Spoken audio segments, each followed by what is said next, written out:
Mo ijoolleen sabaa sablammii hundinuu share invite godhaadha. Iddoo tana hedduu adda faffagaannee turre live irraa. Amma garuu uummata keenyaaf qabsaa'uun hedduu barbaachisaadha. Siyaasaa jechuun maali? Siyaasaa jechuun gartee waan arra yoo dubbatte boru waan biroo dubbattaa jechuudha. Obboleeyyan kiyya warri siyaasaa jecha wal jibbu, warri siyaasaa jecha wal arrabsu, warri ganda kiyya maarroo kiyya, warri jaawar kiyya, abiyyee kiyya, lammaa kiyya, maarree jee wal arrabsu siyaasaan guddadha amma.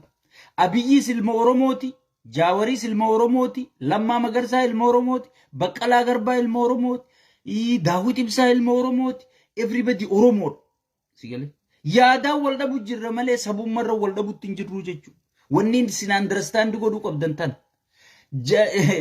Jaawar lammarra abiyyirra Oromoo miti. Adeero. Maybe Oromoof gatii qabaachuun malchiisa. Gahee qabaachuu namni kun hooggantoonni kun laawa. Siifiin himaa dhageeffatu. Hooggantoonni gaheedhaan wal caalan malee lammummaa dhiigummaa wanni wal caalan hin jirtu jechuudha. Isaan hundinuu Oromoodhaa jechuudha. So kana caala jettanii warri wal mormitan amma dhiisa ummata keenya sagalee ta'a. Ummataaf sagalee ta'a. Ummata miskiinaa dhumu jira. Wanni ati beekuu qabdu warri shanee deeggaru martinuu wallagga keessaa bahee Finfinnee galee shanee deeggaru jira jechuudha. Warra maalummaa shaneen beeyne, warra mootummaa kanaaf duu jiru, warra yoomuma abbichuu keenya ijaan garra, yoomuma shimallis keenya ijaan garra jee warra boo'u jiru dhumu jira malee.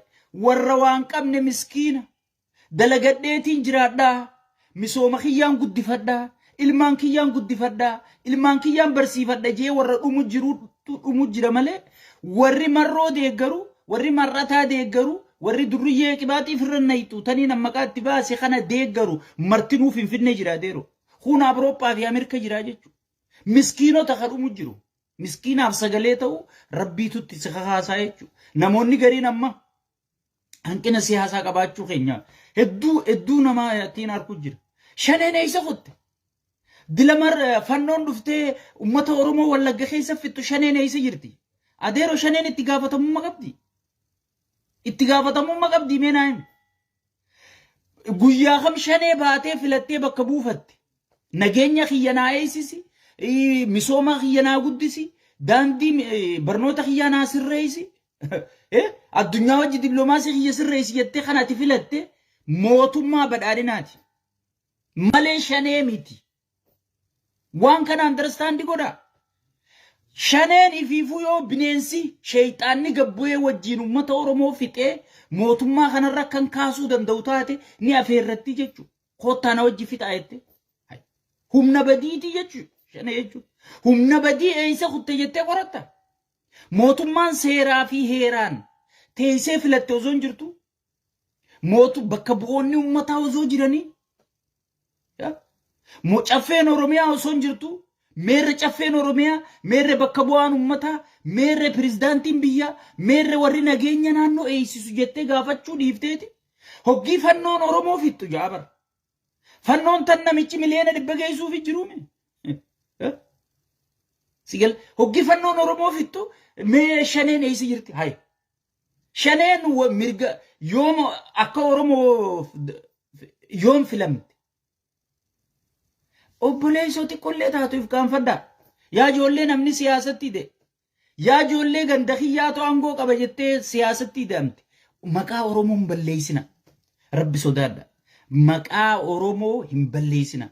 Oromoo jechuun uummata gartee osoon addunyaan tun guutuun waggaa 8 dimokiraasiin hin bulchin sirna gadaa jaaratee bulchuu ture jechuudha. Saba hayyuu, saba beekaa, saba guddaa kana hin xiqqeessinaas mee shaneen eessa kutte jataa'e qaanii takka malee.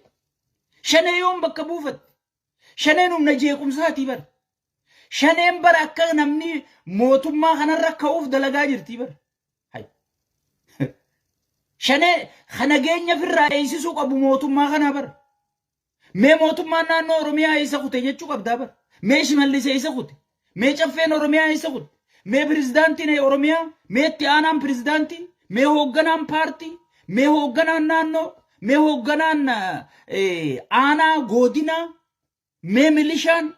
Mee poolisiin Oromiyaa. Mee humni addaa kana gaafachuu qabdaa jechuudha. خنا خسيران بكبو يجي جروجك ميكا بيتسنتيم أمتا شنين دور باريسيته في كيسا قوت تكو جلوري تنسيقل شنين دور تيجي نما قباتون تيجاني بيتا إيجا بارا غان شنين فيجي شنوما دين أورومو تيجي أديرو شنين خيسك أبساوا جرا بدادينا خيسك أبساوا جرا بدادينا خيسك أبا غرا جرا شنين خيساس أبا غرا جرا جيجو نمني هندي غنتو ميتي نمني هندي غرو سبونا ميتي خنا بيخو قبط dhaabni hundi abbaa garaa if keessaa qaba dhaabni hundi gantuu if keessaa qaba jechuudha badhaadhina qulqulleessite waan kondoomineemii si kennaniif waan lafa si kennaniif waan gartee humna qabaniif waan dhukkee sirraa kaasuu danda'aniif badhaadhina kana gartee gooftaa biraa gabbuuftee qulqulleessite shanee qofa yakkuun hin danda'amtu jechuudha yoo dhugaa sabaatiin dubbadha kan jettu taate yoo dhugaa paartiiti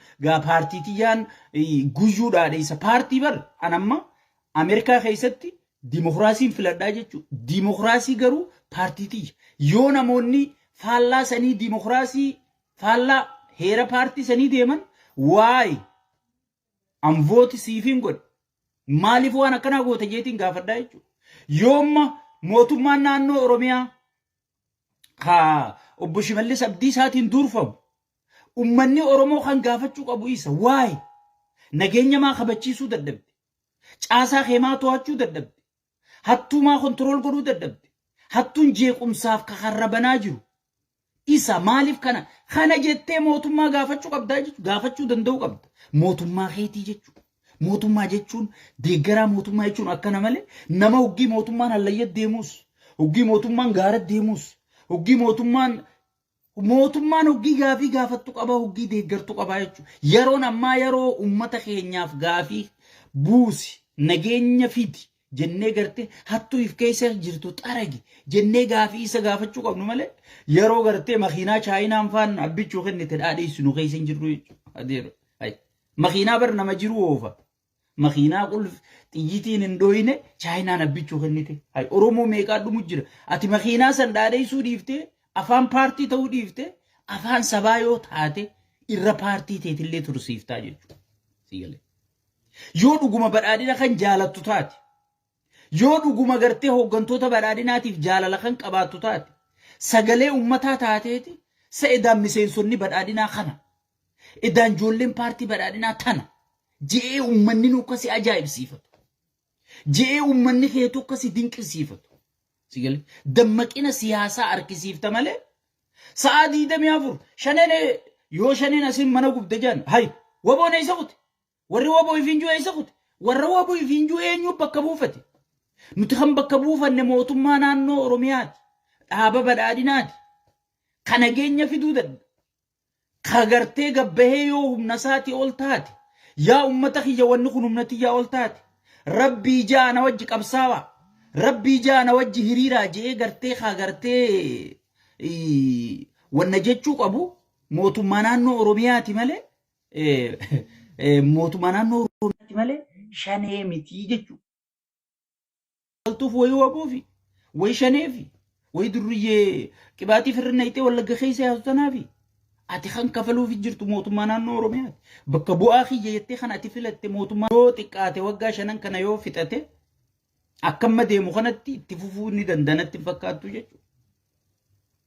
Yogaa dhiira tahee dikteetara dhugaasan caccabsee si galee akkaana nama juun kanatti abbichuu daakii caccabsii dhiira tahee nyaggodhii afaan keessa dha'iif jala bulchin jechuun jira ansilaa uzoona gorsaa isaa ta'e daakiiti waan afaan banaatan hunda maaliif haqatti qabaa jechuudha.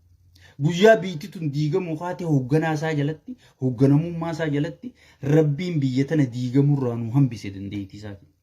Nama kabajamuu qabu hoogganaa jaalatamuu qabu hoogganaa faarfamuu qabu yeroo ammaa tanaa yeroo amma ummanni keenya dhumaa jiru kana nam tokko